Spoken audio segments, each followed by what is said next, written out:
ओम शांति। 13 जनवरी 2015 साकार महावाक्य। बाबा कहते, मीठे बच्चे, तुम्हें अपने योग बल से ही विक्रम विनाश कर पावन बन पावन दुनिया बनानी है। यही तुम्हारी सेवा है। आज का प्रश्न, देवी देवता धर्म की कौन सी विशेषता गाई हुई है? उत्तर, देवी देवता धर्म ही बहुत सुख देने वाला है। वहां दुख का नामो निशान नहीं। तुम बच्चे 3/4 सुख पाते हो। अगर आधा सुख आधा दुख हो तो मजा ही ना आए। पता रहता है ना, 3/4 सुख पाते हैं हम, और ये लास्ट के जन्म में थोड़ा दुख मिलता है तो कितने दुखी हो जाते हैं, है ना? होते कि नहीं होते? ये दुख मिलना भी भाग्य की निशानी है। अगर सुख ही सुख मिलता रहेगा तो भगवान को कौन याद करेगा, है ना? तो जब दुख मिलता है तो सुख की नहीं, भगवान की वैल्यू होती है। भगवान की वैल्यू होती है, क्योंकि ये पता रहता है कि जिस सुख के पीछे हम भागे जा रहे हैं, वो सुख सुख नहीं है। अतीन्द्रिय सुख से बड़ा सुख कोई और नहीं है, और वो अतीन्द्रिय सुख बाबा की याद में मिलता है और किसी याद में नहीं मिलता है। बाबा की याद से हमने जो विक्रम किए, क्योंकि विक्रमों का खाता तो हमारे पास है लेकिन हमें दिखाई नहीं देता। इस जन्म में भी विक्रम होते हैं। इसे बाबा कहते हैं सच सच बताना चाहिए ताकि कट जाए। सजा तो मिलती ही है, ऐसा नहीं होता गलती करोगे और जाके कहोगे कि सॉरी बाबा तो बस माफी मिल गई, ऐसा नहीं होता। गलती की है, माफी मांगना वो हमारा फर्ज है। उसके बाद सजा तो मिलती है पर वो कम होके मिलती है। एक पूर्ण रूप से सजा मिलना, एक थोड़ी सी कम हो जाती है। सजा तो मिलती है। अब अगर सजा नहीं खानी है तो याद में रहो और ज्यादा से ज्यादा याद में रहकर आत्मा को जल्दी से पावन बनाओ। पावन बनेगी तो पावन दुनिया आएगी। जो कम सजा है वो भी जल्दी से चुप हो जाएगी, लेकिन होगा ये सब याद से। अगर याद कच्ची है, यथार्थ याद बाबा ने बताया ना, और हम समझें कि याद क्या होता है, क्योंकि याद भक्ति मार्ग में भी किया करते थे। याद होगा, आपसे बड़ा भक्त कोई नहीं होगा। आप सब डंके की चोट पे कहोगे हमसे बड़ा भक्त कोई नहीं, कहोगे। भक्ति मार्ग में भक्ति की एग्जीबिशन बहुत बड़ी लग सकती है। ज्ञान मार्ग में हम सच्चे बच्चे हैं या नहीं, ये कैसे परख आती है? ये आती है जो बाबा कहते हैं क्या उसी रीति से हम करते हैं तो हम कहेंगे कि हम नंबर 1 बच्चे हैं।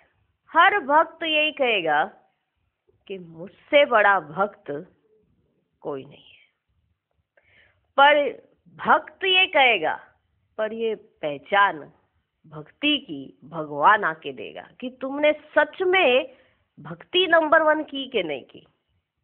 क्योंकि हम तो कहेंगे कि हमने भक्ति नंबर 1 की है। सब कहेंगे कि नहीं कहेंगे? सब कहेंगे। पर पता कैसे पड़े कि आपकी भक्ति नंबर 1 थी या नहीं थी? कैसे पता चले? जब भगवान आता है, जब वो ज्ञान देता है और फिर वो यथार्थ याद बताता है। हम ये नहीं कह सकते कि हमारी याद वो यथार्थ थी। हम याद करते थे पर नासमझी से। आज समझ मिली है और समझ से जब याद करने का आज पुरुषार्थ करते हैं तो ये नहीं कह सकते थे कि हम पहले भी याद करते थे। कह सकते हैं पहले तो हम नास्तिक थे, आज हम आस्तिक बने। भक्ति की, लेकिन भक्ति का फल मिला है ज्ञान। अब भक्ति जितनी की, ज्ञान मिल गया। अब आगे ज्ञान में कितना अच्छे से चलते हैं उसका फल मिलेगा कि आप कैसे बचे। ये भगवान बताएगा कि तुम्हारे से बड़ा भक्त है या नहीं है। नारद ने चैलेंज कर दिया, मेरे से बड़ा भक्त दुनिया में ढूंढ के दिखाओ। नारद ने चैलेंज कर दिया, क्योंकि वो सारा दिन नारायण नारायण नारायण नारायण करता रहता था। उसको लगा मैं जितना नाम लेता हूं ना, जितनी सांसें मेरी चलती है, उतना मेरे से नाम निकलता है। उसको अभिमान हो गया, उसको अभिमान हो गया अपनी भक्ति का। सिर्फ बोलने से कुछ नहीं होता, जिसकी भक्ति करते हो ना, उसके जैसे बन के दिखाओ। नारायण नारायण करने से तुम नारायण नहीं बन जाओगे। नारायण की जो विशेषताएं हैं, कितनी अपने में धारण की हैं। हम सब भी अगर रोज ये कह रहे हैं लक्ष्मी नारायण बनना है, लक्ष्मी नारायण बनना है, लक्ष्मी नारायण बनना है, लक्ष्मी नारायण बनना है, और एक कंठस्थ कर लें, जब भी बात करें लास्ट में ये बोल दें लक्ष्मी नारायण बनना है, लक्ष्मी नारायण बनना है, लक्ष्मी, तो फिर क्या आएगा? बन जाएंगे? बन जाएंगे? लक्ष्मी नारायण बनना है, ये लक्ष्य है, और ये समझना है कि लक्ष्मी नारायण अब कैसे बनना है, उसे प्रैक्टिकल करना पड़े, तब भगवान कहेगा कि तुम मेरे नंबर 1 बच्चे हो। तो नारद को तो बड़ा धोखा हो गया। उसने सोचा कि भक्तों की लिस्ट में सबसे नंबर 1, सुनिए ना कहानी, कि भक्तों की लिस्ट में मेरा ही नंबर सबसे नंबर 1 है। तो फिर उसके बाद बिल्कुल नारायण जी भी खुश हो गए, उन्होंने भी उसको सर्टिफिकेट दे दिया कि हाँ, भक्तों की लिस्ट में सबसे नंबर 1 तुम ही हो, तुम ही हो, तुम ही हो। उसका और मनोबल बढ़ गया, माना उसका कॉन्फिडेंस और बढ़ गया कि मैं ही हूँ। उसने जाके इधर उधर व्याख्यान करने शुरू कर दिए कि मेरे से नंबर 1 भक्त ना कोई नहीं है, दुनिया ढूंढ के आ जाओ। फिर उसके बाद भगवान जी के पास एक पर्सनल डायरी थी। पर्सनल डायरी, एक ओपन डायरी रखती थी, जैसे ये रजिस्टर रखा होता है ना, ये ओपन है। एक पर्सनल डायरी है जो किसी को दिखाई नहीं जाती है, छोटी सी पर्सनल डायरी। कैसे करके उसको पता चला गुप्तचरों के हिसाब से कि भगवान जी के पास एक पर्सनल डायरी भी है, और उस पर्सनल डायरी में नारद जी का नाम ही नहीं है। ओहो, मतलब ऑफिशियल डायरी में नाम है, पर्सनल डायरी में नाम ही नहीं है।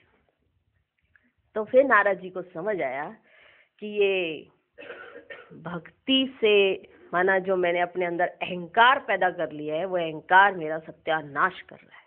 इससे अच्छा मैं अपने स्वमान में स्थित रह के ये कहता, काश मैं तेरी इतनी भक्ति कर सकूं कि तुझे जो पसंद मैं वो कर सकूं।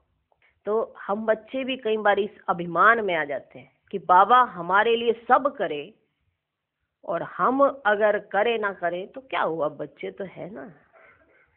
हम 3/4 सुख पाते हैं, 3/4 दुख का नामो निशान नहीं होता। विक्रम हमें विनाश करने हैं, लेकिन याद के बल से।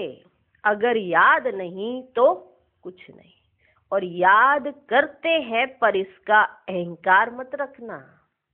तो सच्ची सेवा क्या है? याद में रहकर पावन बनना और पावन दुनिया बनाना। नारद की तरह अभिमान मत करना, हनुमान की तरह सिर्फ अंदर जाप रखना। इसलिए दिसंबर और जनवरी के संगम पर सब शुरू हो जाता है। 12 बजने वाले हैं, लेकिन उससे 5 मिनट पहले संगम शुरू हो जाता है, और नया साल शुरू होने से पहले कमाई शुरू हो जाती है। तो ये जनवरी मास जो है, ये वर्ष का संगम है, तो इसमें कर लो कमाई। जनवरी मास में अगर अच्छे से याद का चार्ट और सब कुछ किया तो सारा वर्ष बहुत सहज बीतेगा। तो जनवरी मास का बहुत महत्व है। उस महत्व को किसी भी चीज के कारण कम मत होने देना, और ये अभिमान में मत आ जाना मेरी तो याद है ही। तो बहुत ध्यान रखने की जरूरत है। चले, ओके। ओम शांति। भगवान उवाच, भगवान ने ही समझाया है कि कोई मनुष्य को भगवान नहीं कहा जा सकता, देवताओं को भी भगवान नहीं कहा जाता। भगवान तो निराकार है, उनका कोई भी साकारी व आकारी रूप नहीं है। सूक्ष्म वतन वासियों का भी सूक्ष्म आकार है, इसलिए उसको कहा जाता है सूक्ष्म वतन। यहाँ साकारी मनुष्य तन है, इसलिए इसको स्थूल वतन कहा जाता है। सूक्ष्म वतन में यह स्थूल 5 तत्वों का शरीर होता नहीं, ये 5 तत्वों का मनुष्य शरीर बना हुआ है। इनको कहते हैं मिट्टी का पुतला। ये 5 तत्वों का बना हुआ शरीर है, इसे कहते हैं मिट्टी का पुतला। सूक्ष्म वतन वासियों को मिट्टी का पुतला नहीं कहेंगे। डीटी धर्म वाले भी हैं मनुष्य, डीटी माना देवता धर्म वाले है मनुष्य, परंतु उनको कहेंगे दैवी गुण वाले मनुष्य। ये दैवी गुण प्राप्त किए हैं शिव बाबा से, ये दैवी गुण प्राप्त किए हैं शिव बाबा से। दैवी गुण वाले मनुष्य और आसुरी गुण वाले मनुष्यों में कितना फर्क है। मनुष्य ही शिवालय व वैशाल्य में रहने लायक बनते हैं। सत्युग को कहा जाता है शिवालय, सत्युग यहाँ ही होता है, कोई मूल वतन व सूक्ष्म वतन में नहीं होता है। क्या मूल वतन व सूक्ष्म वतन में नहीं होता है? क्या सत्युग। तुम बच्चे जानते हो वह शिव बाबा का स्थापन किया हुआ शिवालय है।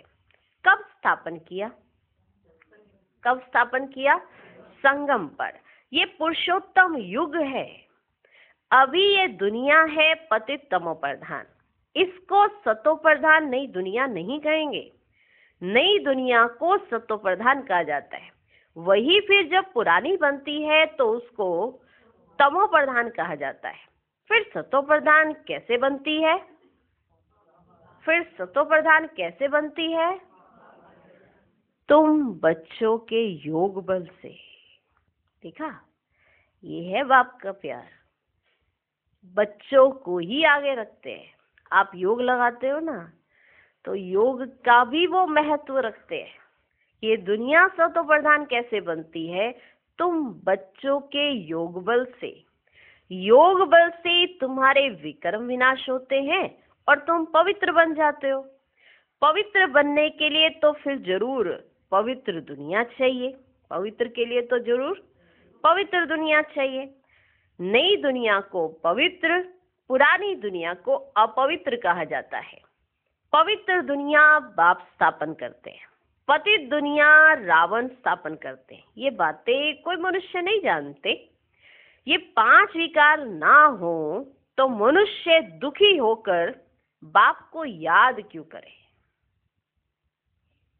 ये 5 विकार ना हो तो मनुष्य दुखी होकर बाप को याद क्यों करे?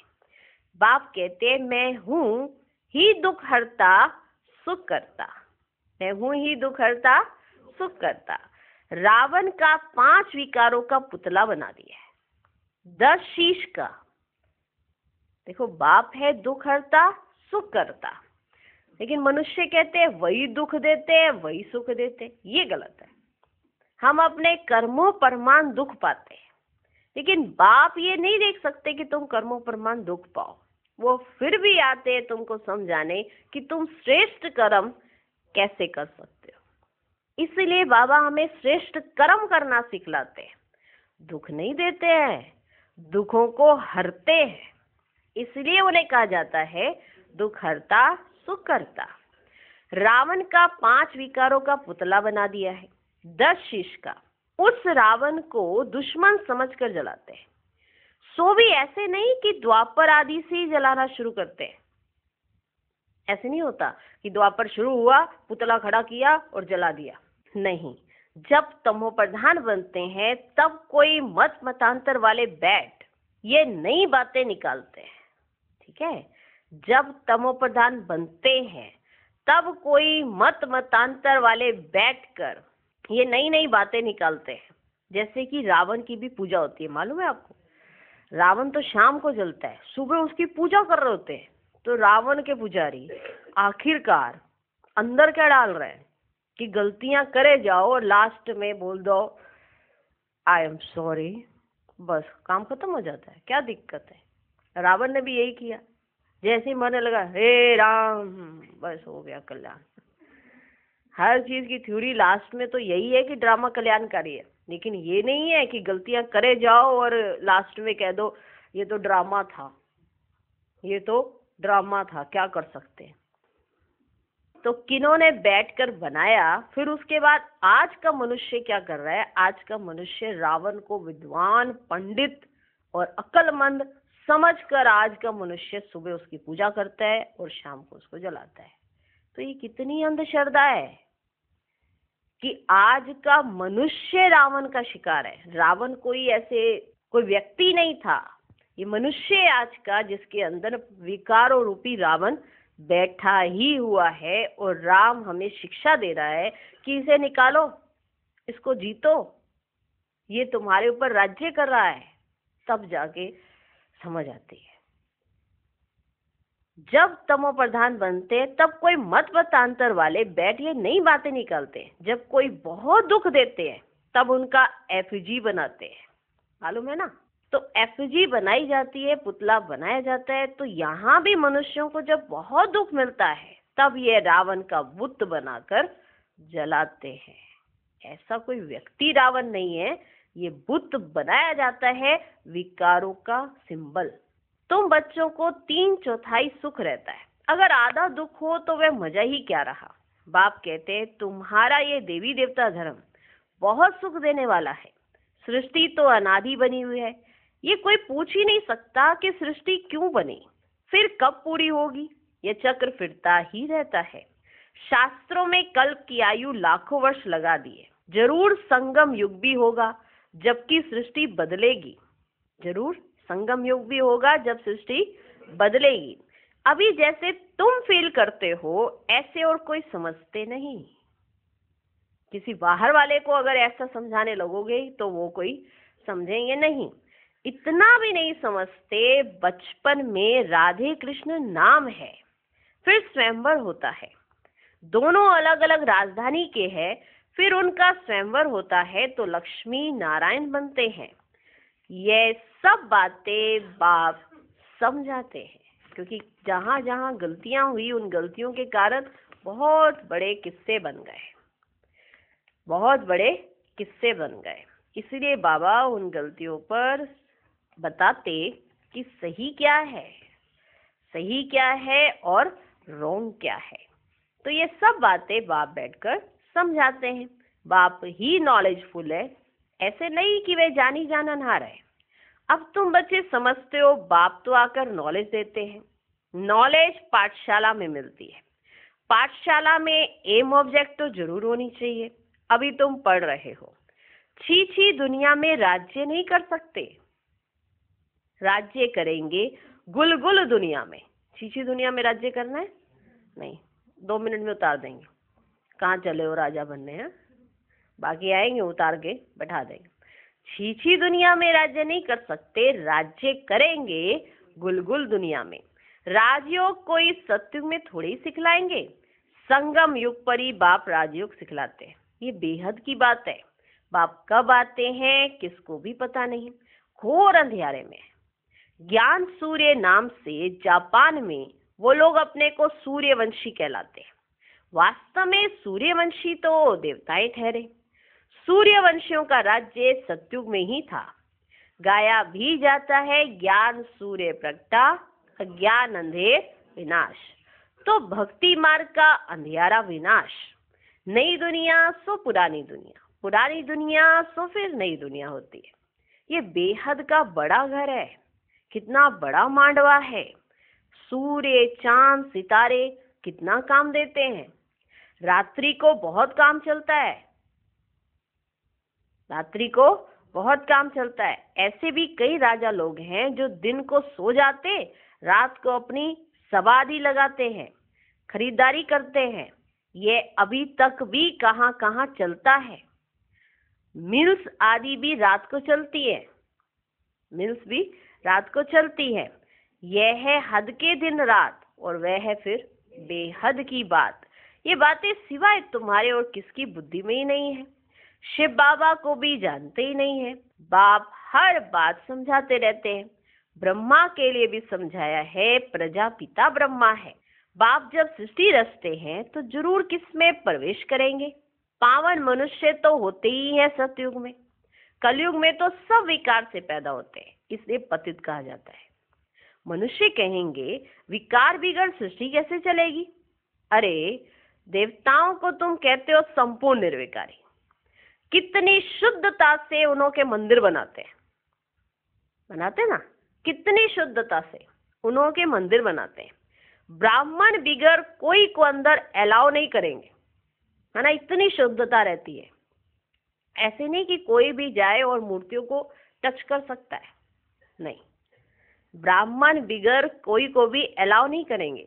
वास्तव में इन देवताओं को विकारी कोई टच कर ही नहीं सकता, इसलिए ब्राह्मण रखे जाते हैं। देवी देवताओं की मूर्तियों को कोई विकारी टच कर नहीं सकता। परंतु आजकल तो पैसे से ही सब कुछ होता है। पैसा चढ़ाओ, अंदर चले जाओ। आजकल तो पैसे से ही सब कुछ होता है। कोई घर में मंदिर आदि रखते हैं तो भी ब्राह्मण को ही बुलाते हैं। देखो कितनी विशेषता है।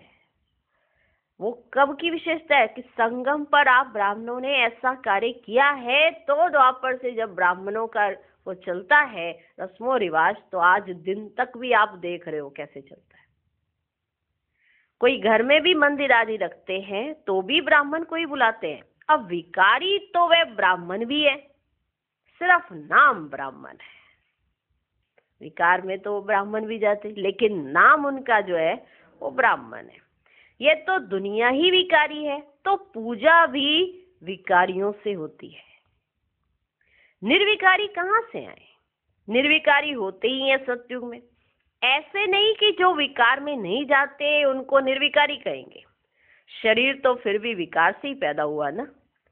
बाप ने एक ही बात बताई है कि ये सारा रावण राज्य है। राम राज्य में है संपूर्ण निर्विकारी, रावण राज्य में है विकारी। सतयुग में पवित्रता थी तो पीस प्रॉस्पर्टी थी। तुम दिखला सकते हो, सतयुग में लक्ष्मी नारायण का राज्य था ना, वहां 5 विकार होते ही नहीं। वह है ही पवित्र राज्य जो भगवान स्थापन करते हैं। भगवान पति राज्य थोड़ी स्थापन करते हैं। सतयुग में अगर पतित होते तो पुकारते ना, पतित होते तो पुकारते ना, वहां तो कोई पुकारते ही नहीं। सुख में कोई याद नहीं करते, परमात्मा की महिमा भी करते हैं। सुख के सागर, पवित्रता के सागर, आनंद के सागर, कहते भी हैं शांति दो। अब सारी दुनिया में शांति मनुष्य कैसे करेंगे? उसके लिए कौन चाहिए? भगवान। सारी दुनिया में शांति मनुष्य कैसे करेंगे? शांति का राज्य तो एक स्वर्ग में ही था। जब कोई आपस में लड़ते हैं तो सुलह कराना होता है। लड़ाई झगड़ा आज की दुनिया में चुटकियों का काम है।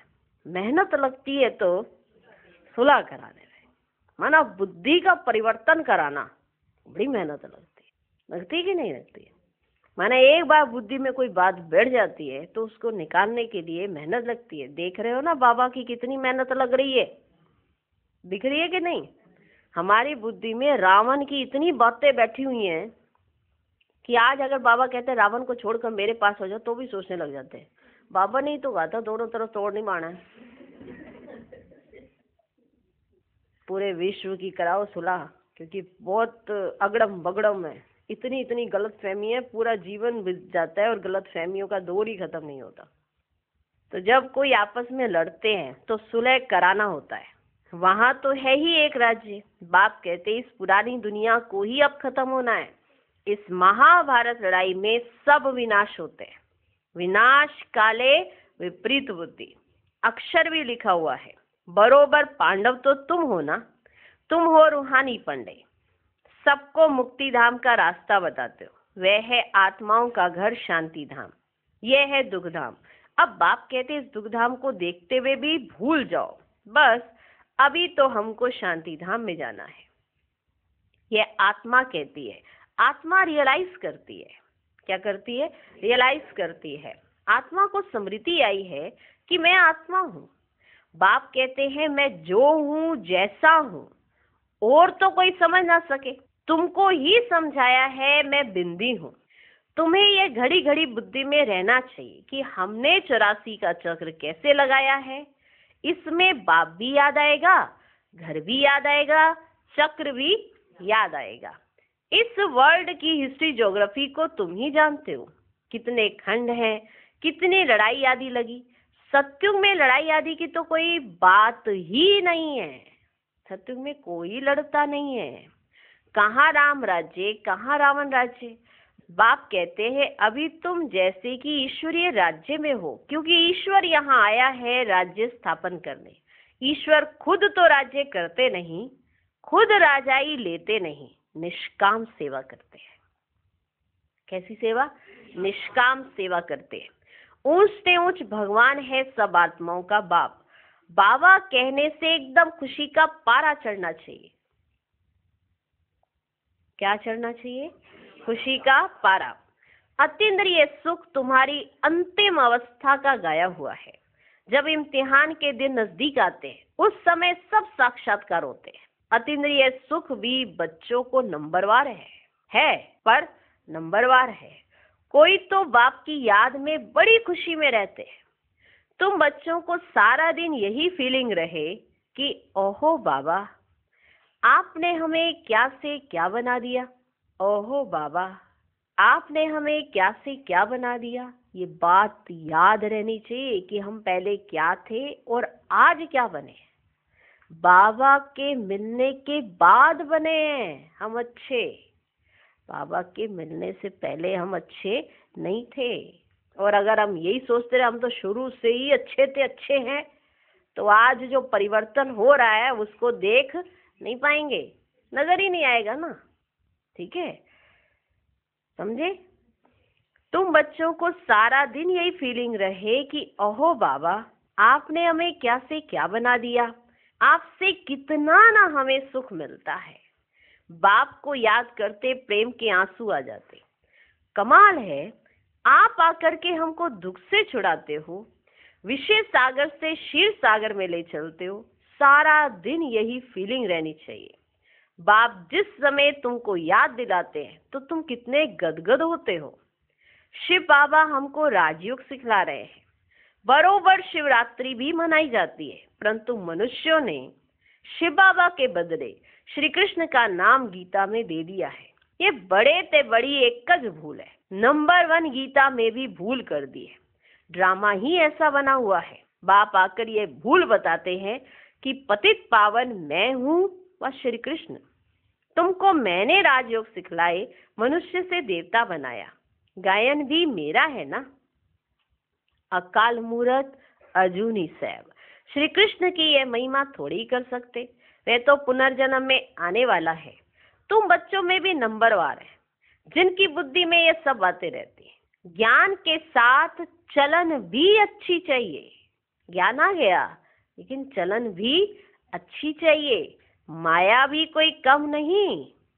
जो पहले आएंगे वे जरूर इतनी ताकत वाले होंगे। पाठधारी भिन्न भिन्न होते हैं ना। हीरो हीरोइन का पाठ भारतवासियों को ही मिला हुआ है। तुम सबको रावण राज्य से छुड़ाते हो। श्रीमत पर तुमको कितना बल मिलता है। माया भी बड़ी दुष्टर है, चलते चलते धोखा दे देती है। बाबा प्यार का सागर है तो तुम बच्चों को भी बाप समान प्यार का सागर बनना है। कभी कड़वा नहीं बोलो, कभी कड़वा नहीं बोलो।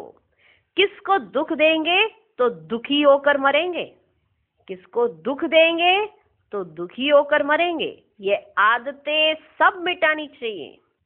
गंदे ते गंदी आदत है विषय सागर में गोते खाना। बाप भी कहते हैं काम महाशत्रु है। कितनी बच्चियां मार खाती हैं। कोई कोई तो बच्ची को कह देंगे भल पवित्र बनो।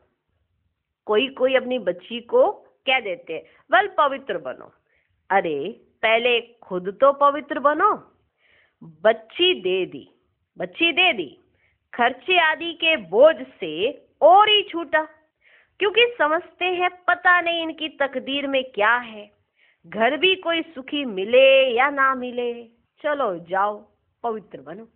माना ऐसे भी होते हैं जो अपनी बच्ची को कहते हैं कि हाँ चलो पवित्र बनना है ना, तुम पवित्र बनो और जाओ। तो बाबा समझा रहे, उसको ये नहीं आ रहा कि मैं आत्मा भी पवित्र बनूं, ये भी तो आना चाहिए ना, कि पहले खुद तो पवित्र बने, बच्ची दे दी, खर्चे आदि के बोझ से और ही छूटा, क्योंकि समझते हैं पता नहीं इनकी तकदीर में क्या है, घर भी कोई सुखी मिले या ना मिले, आजकल खर्चा भी बहुत लगता है, गरीब लोग तो झट दे देते हैं, कोई को फिर मोह रहता है। आगे एक भिलनी आती थी, उनको ज्ञान में आने नहीं दिया। माना भिलनी थी, वो आती थी बाबा के पास ज्ञान सुनने, ज्ञानामृत पीने आती थी बाबा के पास, तो उसको घर वाले, उनके घर वाले रोकते थे, आने नहीं दिया, क्योंकि जादू का डर था, दुनिया को जादू दिखेगा, क्योंकि आप श्रीमत पर एक्यूरेट चल रहे हो तो दुनिया को तो जादू ही लगेगा ना, उनको थोड़ा ये लगेगा कि आप पूरे सिंसियर हो, सेंसिबल हो, तो आप होगा ना उनसे अलग। तो आगे एक भिलनी आती थी, उनको ज्ञान में आने नहीं दिया क्योंकि जादू का डर था। भगवान को जादूगर भी कहते हैं, रहम दिल भी भगवान को ही कहेंगे, कृष्ण को थोड़े ही कहेंगे। रहम दिल वह जो बेरहमी से छुड़ाए, रहम दिल वह जो बेरहमी से छुड़ाए, बेरहमी है रावण। पहले पहले है ज्ञान, ज्ञान भक्ति फिर वैराग्य, ऐसे नहीं कि भक्ति ज्ञान फिर वैराग्य कहेंगे, ज्ञान का वैराग्य थोड़े ही कह सकते, भक्ति का वैराग्य करना होता है, ज्ञान का वैराग्य नहीं, भक्ति का वैराग्य करना होता है, इसलिए ज्ञान भक्ति फिर है वैराग्य, ठीक है। ज्ञान वैराग्य भक्ति नहीं कहेंगे, ज्ञान भक्ति वैराग्य, ये राइट अक्षर है। बाप तुमको बेहद का अर्थात पुरानी दुनिया का वैराग्य कराते हैं, सन्यासी तो सिर्फ घर बार से वैराग्य करते हैं, ये भी ड्रामा में नूंद है, मनुष्यों की बुद्धि में बैठता ही नहीं। भारत 100% सॉल्वेंट, निर्विकारी, हेल्दी था, कभी अकाले मृत्यु नहीं होती थी। इन सब बातों की धारणा बहुत थोड़ों को ही होती है। जो अच्छी सर्विस करते हैं वे बहुत साहूकार बनेंगे। बच्चों को तो सारा दिन बाबा बाबा ही याद रहना चाहिए, परंतु माया करने नहीं देती। बाप कहते सतो प्रधान बनना है तो चलते फिरते खाते मुझे याद करो, चलते फिरते खाते मुझे याद करो, मैं तुमको विश्व का मालिक बनाता हूँ, तुम याद नहीं करेंगे, तुम याद नहीं करेंगे। बहुतों को माया के तूफान बहुत आते हैं, बाप समझाते हैं यह तो होगा, ड्रामा में नूंद है, स्वर्ग की स्थापना तो होनी ही है, सदैव नई दुनिया तो रह नहीं सकती, चक्र फिरेगा तो जरूर नीचे उतरेंगे, हर चीज नई से फिर पुरानी जरूर होती है। इस समय माया ने सबको अप्रैल फूल बनाया है, इस समय माया ने सबको अप्रैल फूल बनाया है, बाप आकर गुलगुल बनाते हैं। अच्छा, मीठे मीठे सिकिलधे बच्चों प्रति माता पिता बाप दादा का याद प्यार और गुड मॉर्निंग।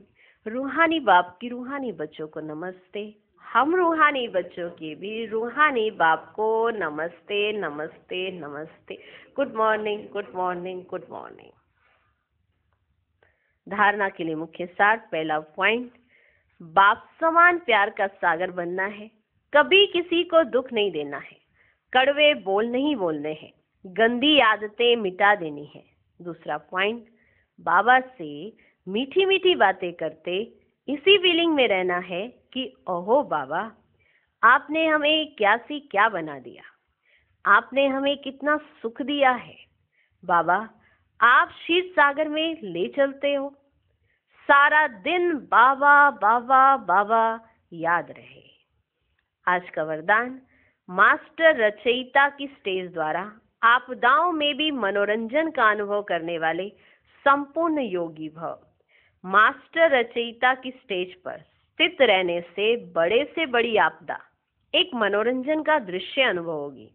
जैसे महाविनाश की आपदा को भी स्वर्ग के गेट खुलने का साधन बताते हो, ऐसे किसी भी प्रकार की छोटी बड़ी समस्या व आपदा मनोरंजन का रूप दिखाई दे, हाय हाय के बजाय ओहो शब्द निकले।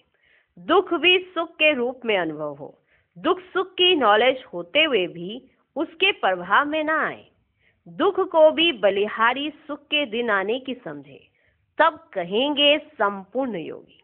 आज का स्लोगन, दिल तख्त को छोड़ साधारण संकल्प करना अर्थात धरनी में पांव रखना।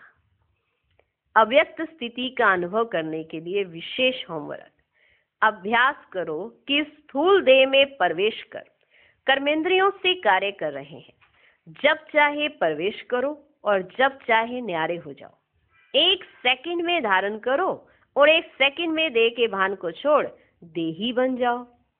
ओम शांति।